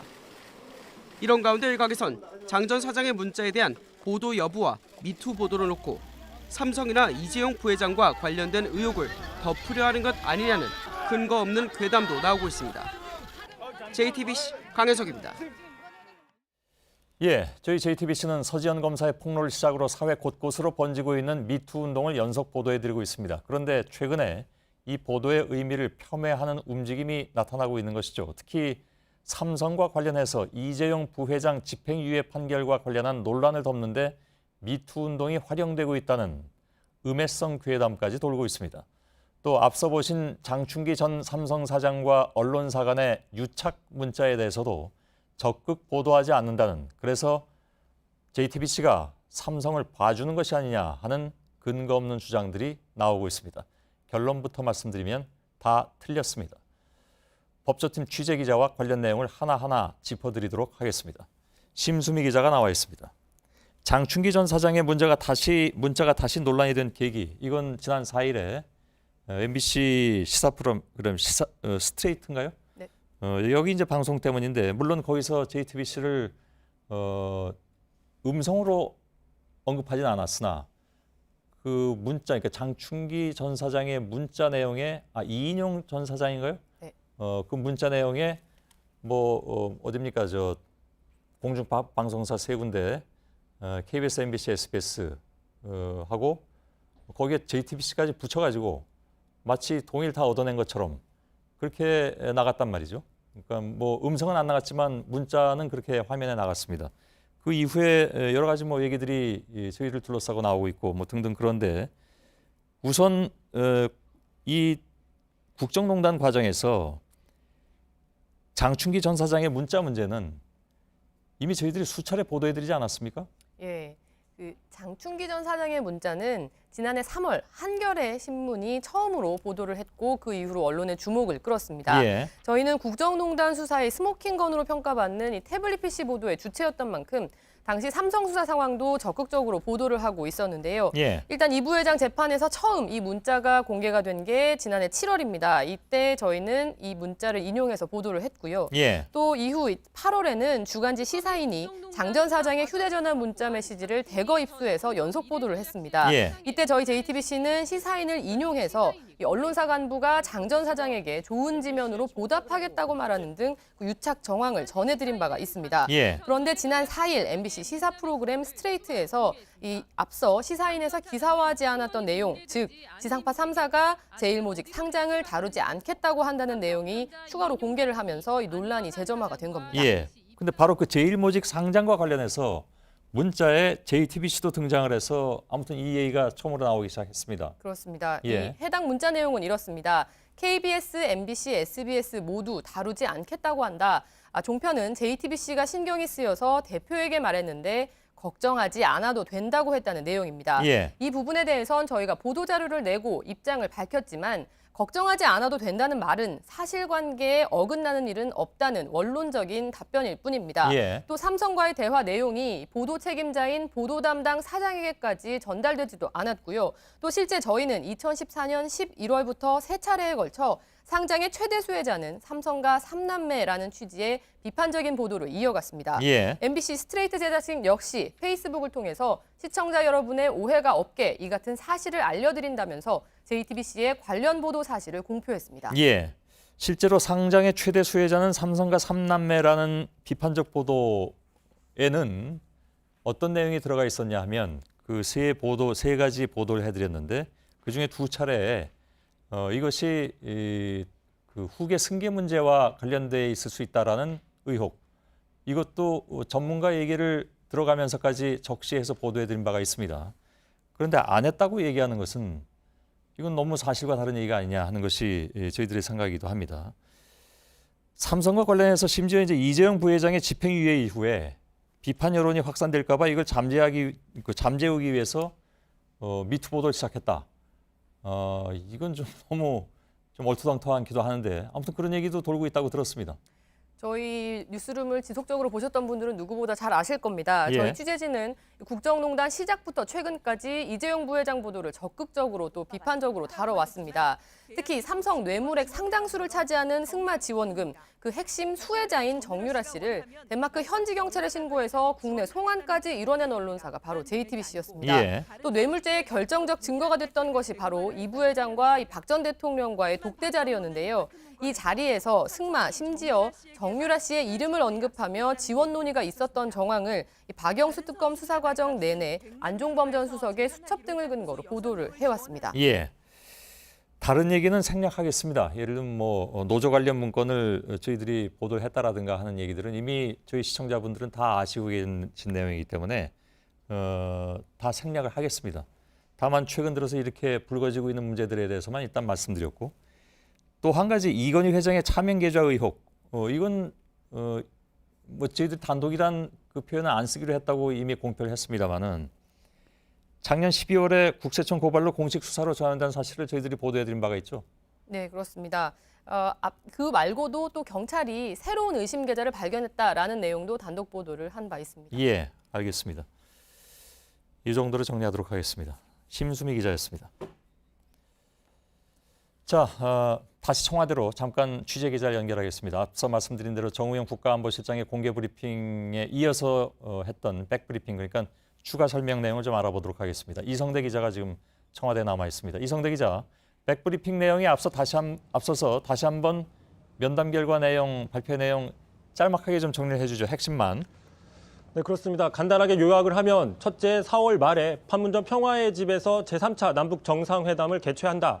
또 북한은 비핵화에 대한 의지가 강하다라는 걸 재확인했다라는 점이고 또 하나는 이 대화 기간 동안 북한이 핵과 미사일 실험을 하지 않겠다. 전략적으로 유예를 하겠다라는 부분이고 마지막으로 정상회담 전까지 남북이 한 라인을 구축하고 남북관계에 물꼬도 트자 이런 식의 합의 내용을 발표했습니다. 예, 그럼 이제 백브리핑 추가 설명 내용으로 좀 가보죠. 우선 우리하고 미국이 하기로 한 4월 군사훈련 여기에 대해서는 어떤 논의가 오갔다고 정 실장이 전하고 있습니까? 앞서 일부에서 전해드린 대로 정의용 실장의 메모가 공개가 됐었는데 예. 한미연합훈련 관련해서는 우리가 설명하려고 하기도 이전에 이미 김정은 위원장이 우리 측 입장을 이해하고 있어서 따로 설명할 필요가 없다고 정 실장이 얘기를 했습니다. 자, 그 부분 직접 들어보시죠. 예. 김정은 위원장이 이미 보고를 받고 우리 측의 입장을 알고 있었습니다. 우리 측 입장은 연합군사훈련은 훈련의 중단이나 재연기는 현실적으로 불가능하다. 또 그러한 명분도 없다는 것이었습니다. 그러나 한반도 정세가 안정기로 진입하면 한미 훈련이 조절될 수 있을 것으로 기대한다는 입장을 밝혔습니다. 예. 이런 내용을 포함해서 성과를 보고받은 문재인 대통령의 반응은 어땠습니까? 그것도 설명이 좀 나왔는지요? 네, 그렇습니다. 문재인 대통령은 북미 대화나 한반도 비핵화에 대한 아주 큰 진전이 있다는 긍정적인 입장을 내놨다고 밝혔습니다. 이 부분도 한번 들어보시죠. 예. 대통령님께서는 이번 그 방북 결과에 대해서 일단 긍정적으로 평가를 하셨고 앞으로 남북 간에 합의한 내용을 차질 없이 이행하도록 노력하라고 지시하셨습니다. 예. 김정은 위원장이 비핵화가 유훈이다 이런 뜻도 밝혔다고요. 그렇습니다. 정의용 실장은 김정은 위원장이 먼저 비핵화는 선대의 뜻, 선대의 유훈이다라고 밝히는 부분이 상당히 주목했다라고 이야기를 했는데 역시 한번 들어보시죠. 특히 저희가 주목할 만한 것은 비핵화 목표는 유훈이다. 선대의 유훈이다. 이 선대의 유훈에 변함이 없다 하는 점을 분명히 밝혔습니다. 미북 대화를 시작할 수 있는 충분한 여건이 조성되어 있다고 판단하고 있습니다. 예. 비핵화가 그쪽의 유훈이라는 것은 문 대통령도 지난번 김여정 특사 등이 내려왔을 때 강조했다고 보도가 나오긴 했는데 문 대통령에 대해서는 김 위원장이 뭐라고 얘기했는지 그 얘기도 혹시 나왔습니까? 그렇습니다. 김정은 위원장이 상당히 신뢰를 가지고 있고 이런 것들이 쌓여서 특사까지 교환됐다라는 식으로 긍정적으로 평가를 했다는 겁니다.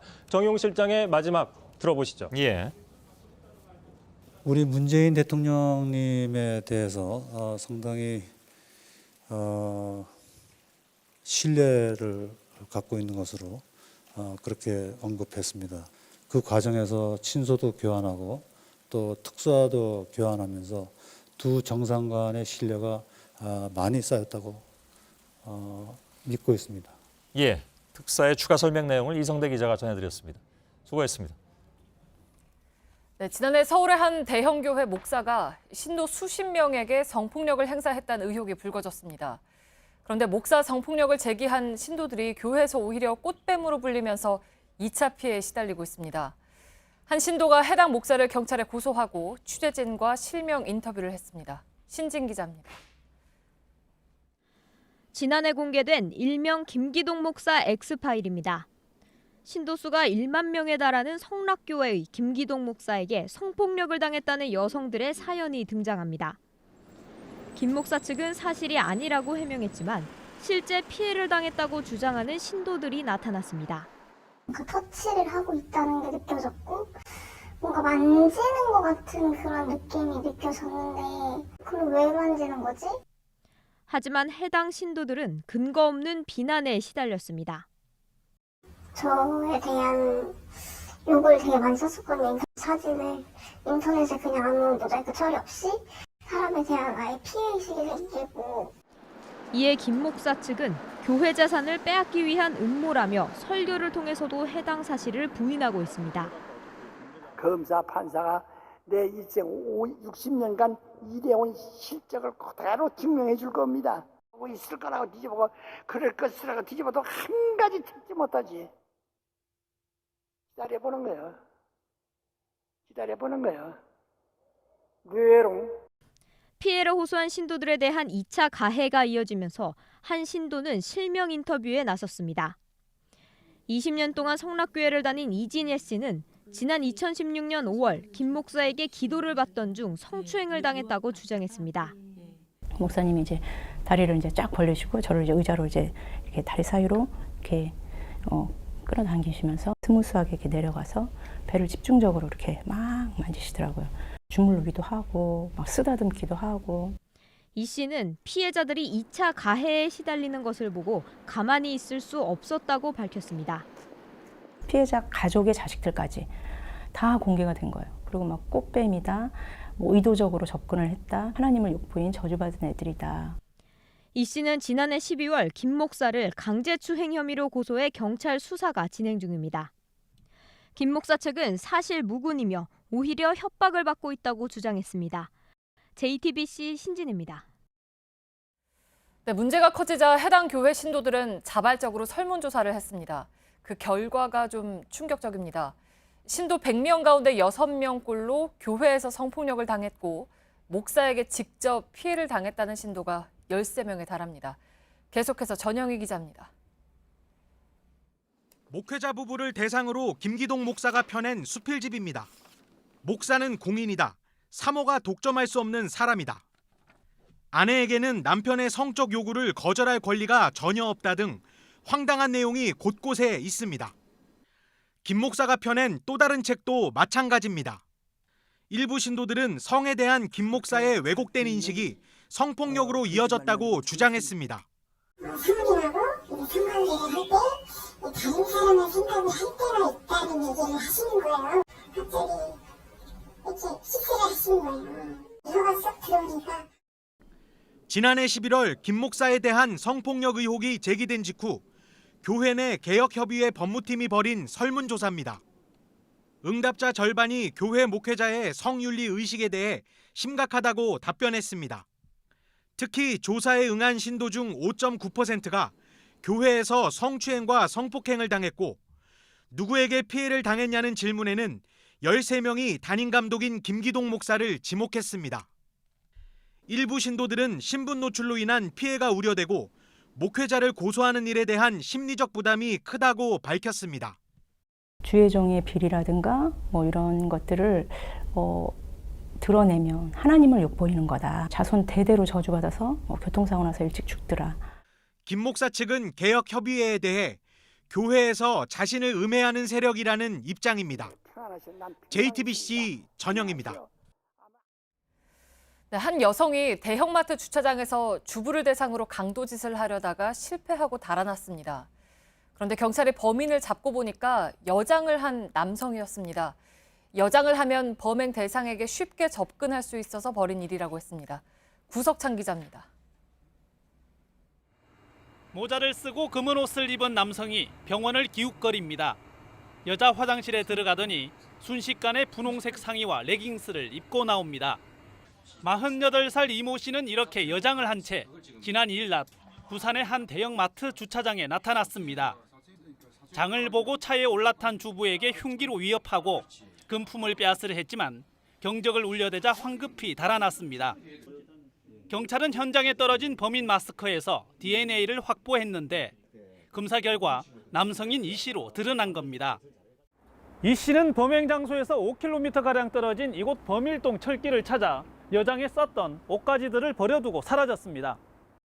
다시 남성 옷으로 갈아입은 뒤에는 CCTV가 없는 시장통으로 도주하는 등 흔적을 지워보려 했지만 결국 하루 만에 경찰에 붙잡혔습니다.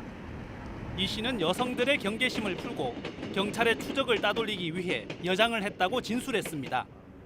경찰은 강도 상해 혐의로 이 씨를 구속했습니다. JTBC 구석찬입니다.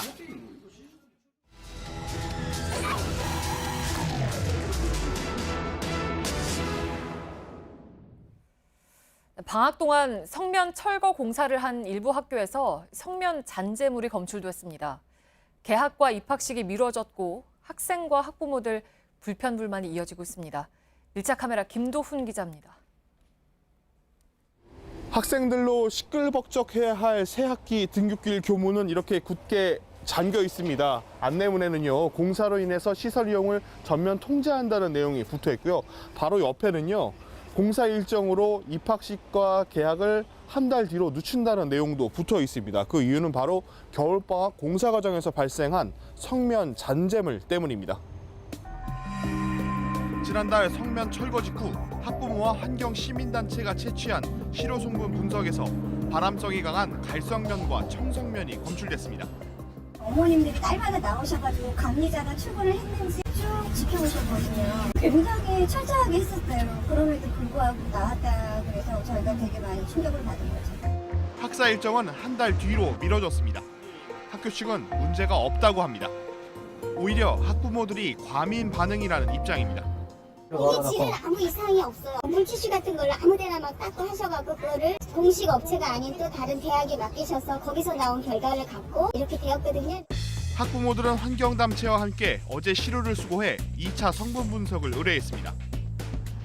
경기도 오산의 한 초등학교도 성면이 검출돼 당초 12일로 예정된 개학 날짜를 오는 26일로 연기했습니다.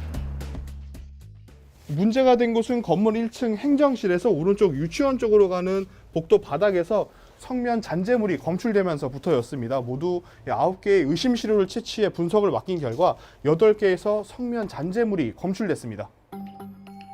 성면 오염을 우려해 책걸상 등 일부 기자재도 교체할 계획입니다.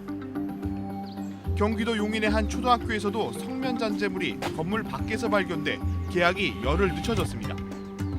잔재물이 발견된 자갈과 놀이터 모래는 개학 전까지 모두 수거해 교체합니다. 이번 겨울방학 기간 서울 시내 95개 학교에서 성면 철거 공사가 진행됐습니다. 성면 조사 대상에서 제외된 90%가 넘는 그 학교의 학부모들과 교사들은 굉장히 불안하고 지금이라도 조사를 해서 성면이 나오면 정화 조치를 취해달라고 그렇게 요구하고 있습니다. 정부는 3조 원의 예산을 투입해 2027년까지 전국 학교에 남은 성면 자재를 철거한다는 계획입니다. 아직도 전국 초중고교의 60%에 달하는 학교 13,000여 곳에선 성면 자재가 쓰이고 있습니다. 전문가들은 방학 때만 공사가 가능하다는 제약이 결국 부실한 공사를 자초하게 되는 결과를 불러온다고 지적합니다. 짧은 기간에 한꺼번에 많은 현장에서 공사를 하다 보니 꼼꼼한 작업을 기대하기 어렵다는 겁니다. 200여 개 넘는 업체가 우리나라 1,200개의 학교 공사 안에서 비산 측정과 농도 측정을 하려고 하면은 시간이 쫓기게 되고 그럼 제대로 공사를 하기가 어렵다는 거죠. 애초에 이렇게 그 해체 제거 현장이 부실화될 우려가 있었다고 충분히 보고 있습니다. 학생들에게 안전한 학습 환경을 만들어주는 것은 어른들이 해야 할 기본적인 책임입니다. 관리 감독 강화와 제도 개선이 없다면 매년 반복되는 성면 공포에서 벗어날 수 없습니다. 밀착 카메라 김도훈입니다. 잠깐! 그냥 아무 칫솔이나 쓰시려고요? 에이, 이젠 자동으로 닦으세요. 자동 칫솔 쿨샷. 칫솔모가 3개니까 진짜 좋더라고요. 3개의 칫솔모가 왕복과 쓸어내림을 동시에 안쪽까지 시원하게 자동으로 닦아주니까 쿨샷으로 바꾸세요. 시원함에 깜짝 놀랄 거예요. 오늘도 쿨하게 자동 칫솔 쿨샷. 닦아보실래요?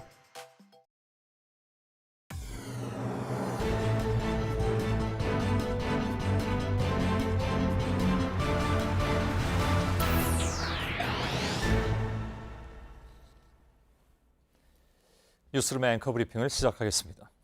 앵커 브리핑은 본의 아니게 2번 정도에 걸쳐서 대기업, 정확하게는 삼성과 언론과의 관계에 대해서 말씀드린 바가 있습니다.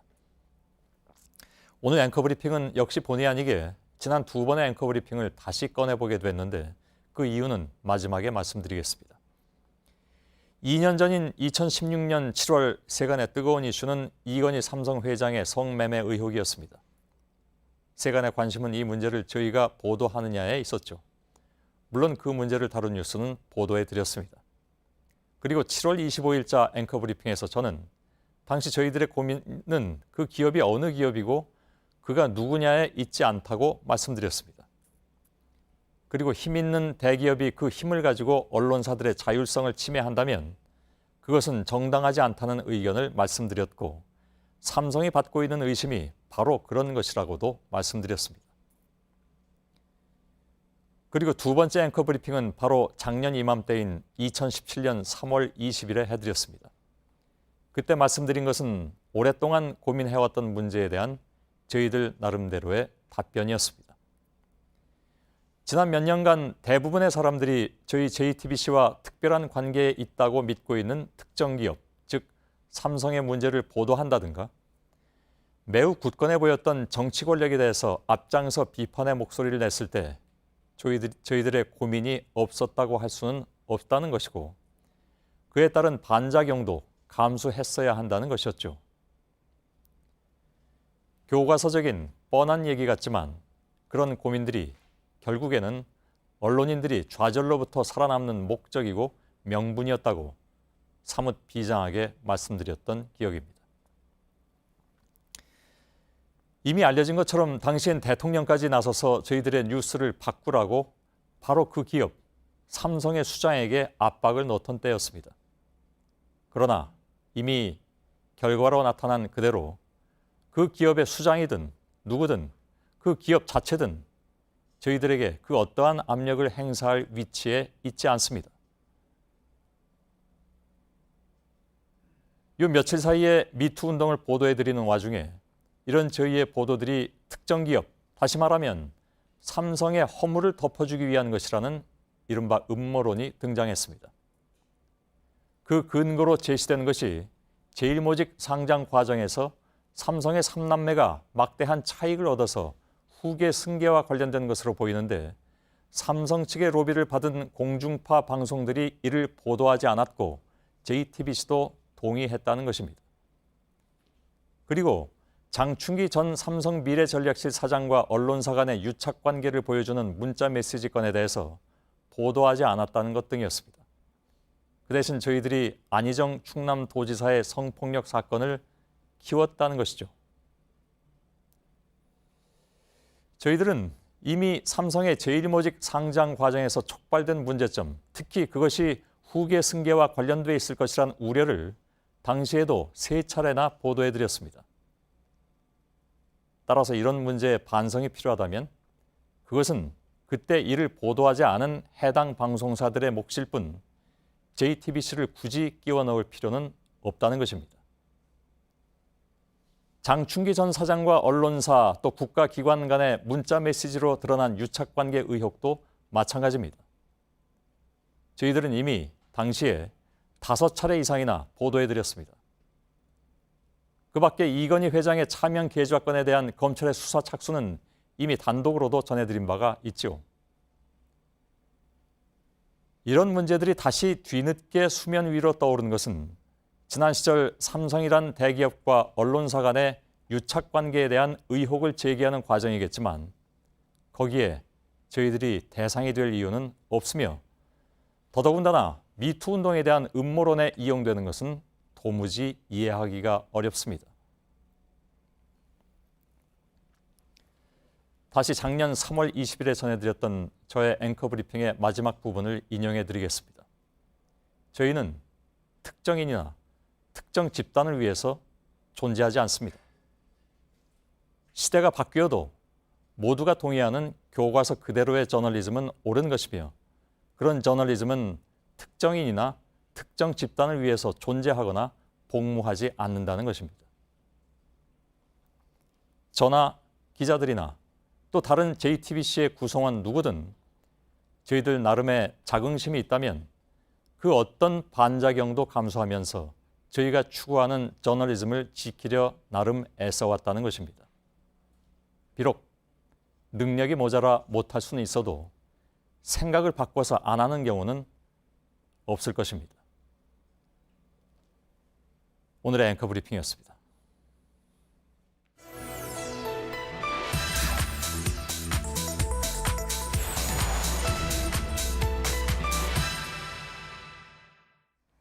네, 오늘 팩트체크 주제는 이건희 삼성그룹 회장의 차명 계좌 문제입니다. 이미 10년 전 삼성특검이 이 회장의 차명 계좌를 상당 부분 파악을 했습니다. 4조 5천억 원 규모였습니다. 하지만 세금도 과징금도 제대로 부과하지 않았고 어제서야 과징금 31억 원이 결정됐습니다. 확인 결과 2008년 시작된 금융당국의 무리한 유권 해석 때문이었습니다. 오대영 기자, 자세히 설명을 해주실까요? 네, 우선 금융실명제부터 설명을 드리겠습니다. 1993년에 도입이 됐습니다. 김영삼 전 대통령이 긴급명령으로 시작을 했고 1997년 법으로 자리를 잡았습니다. 기본 개념은 본인 계좌로 금융거래를 하자는 겁니다. 당시 입법 취지는 비실명 계좌, 다시 말해서 자신의 명의가 아닌 가명이나 차명 계좌를 금지하는 것이었습니다. 네, 그러니까 가짜 이름을 쓰거나 남의 이름을 빌려 쓰면 안 된다라는 거잖아요. 그렇습니다. 1998년에 대법원 판례가 있습니다. 그리고 정부의 금융실명제 편람에서도 확인되는 내용입니다. 그런데 금융위원회가 2008년 4월 이 법률에 대해서 전혀 다른 해석을 내리면서 문제가 시작됐습니다. 차명 계좌와 비실명 계좌는 서로 다르다는 것이었습니다. 그 직후 삼성특검의 수사 결과가 발표됐습니다. 이건희 회장의 차명 계좌가 발견됐지만 과징금이나 징벌적인 과세는 없었습니다. 이 회장의 차명 계좌는 법적으로 금지된 비실명 계좌가 아닌 것으로 해석이 됐기 때문입니다. 네, 그러면 당시에 그러니까 법의 원래 취지대로 두 개념, 그러니까 차명 계좌하고 비실명 계좌를 같은 개념으로 봤다면 결과가 달라졌을 수도 있는 거군요. 그렇습니다. 그렇지만 1년 뒤인 2009년에도 금융위원회가 같은 취지의 해석을 또 내렸습니다. 네.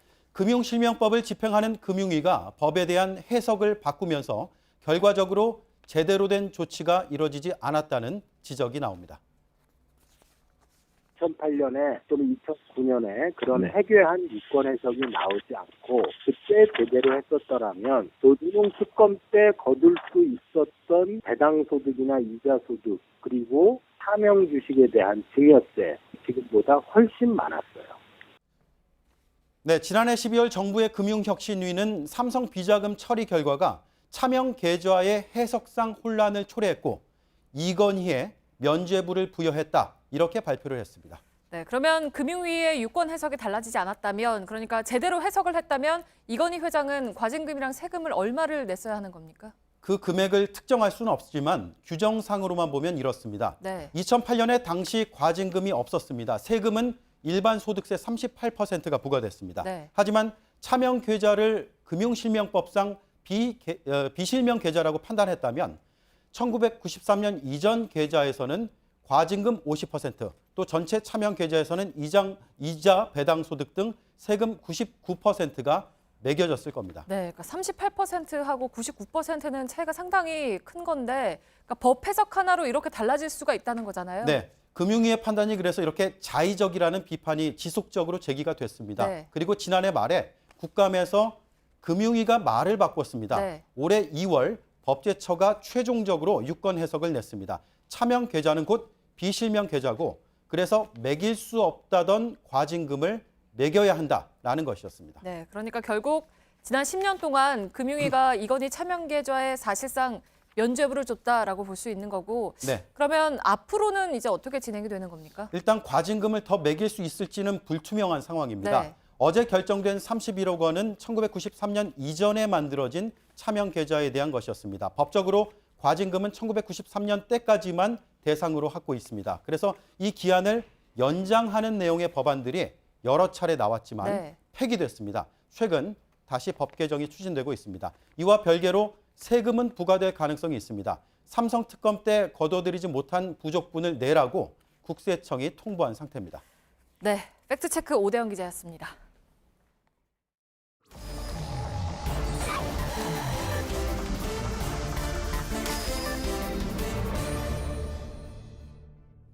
비하인드 뉴스를 시작하겠습니다. 박성태 기자가 나와 있습니다. 어서 오세요. 예. 오늘 뭐 미리 말씀드려야 됩니다만은 키워드는 2개입니다. 예. 꼭 제 탓은 아닙니다. 예, 중요한 뉴스가 많았기 때문에. 예. 근데 늘 제가 이렇게 대신 야단을 맞아야 되기 때문에. 자, 첫 번째 키워드를 열어볼까요? 네, 첫 번째 키워드는 안희정 전 지사가. 왜 퀘스천 마크가 붙었을까요? 예, 오늘 국회에서 제가 만난 의원과 보좌관의 공통된 반응이었습니다. 안희정 전 지사가 그랬구나. 또 안희정 전 지사가 그랬기 때문에 앞으로 어떤 일이 있을 것 같다라는 저마다의 정치권의 영향을 내놓기도 했습니다. 뭐 그렇겠죠. 정치권은 하루 종일 어수선했는데요. 특히 안희정 지사가 소속돼 있었던 민주당은 오늘 예정됐던 아침 회의를 취소하게 됐습니다. 야당 반응은 어땠습니까? 자유한국당은 상당히 적극적이었습니다. 오늘 관련돼서 5개의 논평과 보도자료를 냈고요. 중요 논점은 안희정 전 지사의 이중성이 역겹다면서 또 이것이 386 세대의 하나의 문화였다. 이런 논평까지도 나왔습니다. 특히 지방선거까지 연계시킨 발언도 나왔는데요. 직접 들어보겠습니다. 민주당이 성폭력당으로부터 벗어나겠다는 의지가 있다면 충남지사 후보를 공천하지 말아야 할 것입니다. 바로 선거로 연결시키는군요. 같은 논리라면은 자유한국당에서는 대선 후보를 내지 말았어야 한다는 주장도 나올 수가 있습니다. 그랬겠죠. 안 지사가 차기의 유력한 대선 주자였다는 점에서 바른미래당에서는 안 전 지사가 추락하면서 상대적으로 안철수 전 대표의 위상이 올라갈 수 있다. 그렇기 때문에 좀 반기는 분위기도 감지가 됐습니다. 다 정치공학적으로 생각하는군요. 근데 이건 인권의 문제인데. 맞습니다. 오늘 자유한국당 여성 의원들이 인권을 얘기하기도 했습니다. 오늘 기자회견을 갖고 앞으로 미투 운동에 적극 동참하겠다라고 선언을 했습니다. 그런데 기자가 서지현 검사의 폭로가 나온 지가 한 달이 넘게 됐는데 왜 이제서야 미투를 얘기하냐라고 묻자 그냥 반성한다라고 답이 돌아왔습니다. 뭘 반성한대요? 이제 늦게 내는 것을 겸허히 반성한다라는 쪽으로 해석이 됩니다. 그리고 자유한국당의 여성 의원들이 미투 운동에 동참하겠다고 하자 바로 류혜여 전 최고위원이 내가 미투 외칠 때는 왜 가만히 있었냐라고 답을 내기도 했습니다. 뭐 예상은 했습니다만은 이것이 정치권으로 파장이 옮겨갔는데 야당 또 과연 자유로울 것인가 하는 부분에 대해서는 의문을 제기하는 분들이 많이 있습니다. 그동안에 뭐 여러 가지 또 일들도 있었기 하기 때문에 일단 알겠습니다. 자, 두 번째 키워드는요? 두 번째 키워드는 탈당하신 분으로 잡았습니다. 오늘 검찰이 이명박 전 대통령에게 3월 14일 출석하라라고 얘기를 했는데요. 그래서 오늘 기자들이 홍준표 자유한국당 대표에게 이에 대한 입장을 물었습니다.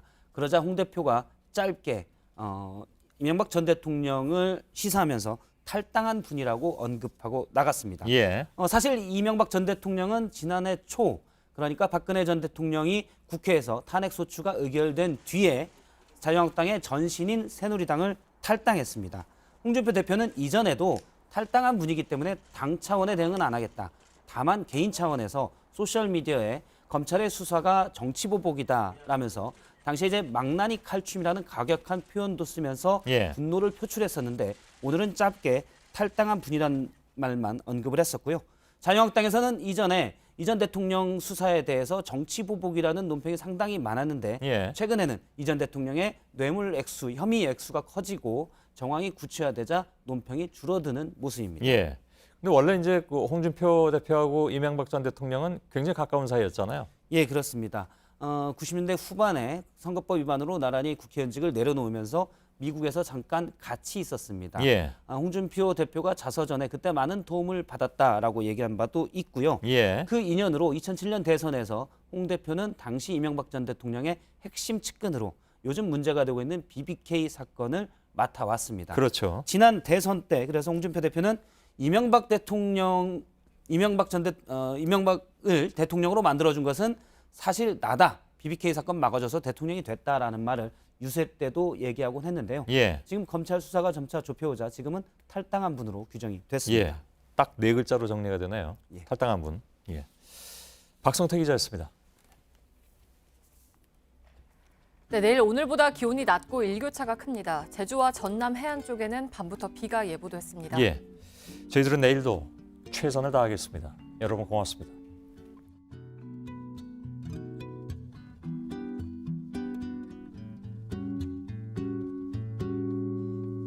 Okay, go hang your heart on any tree. You can make yourself available to anybody, 'cause every living person knows you are a prize. Whichever way you go, I'll be easy to find. I don't ask for much, just be honest with me.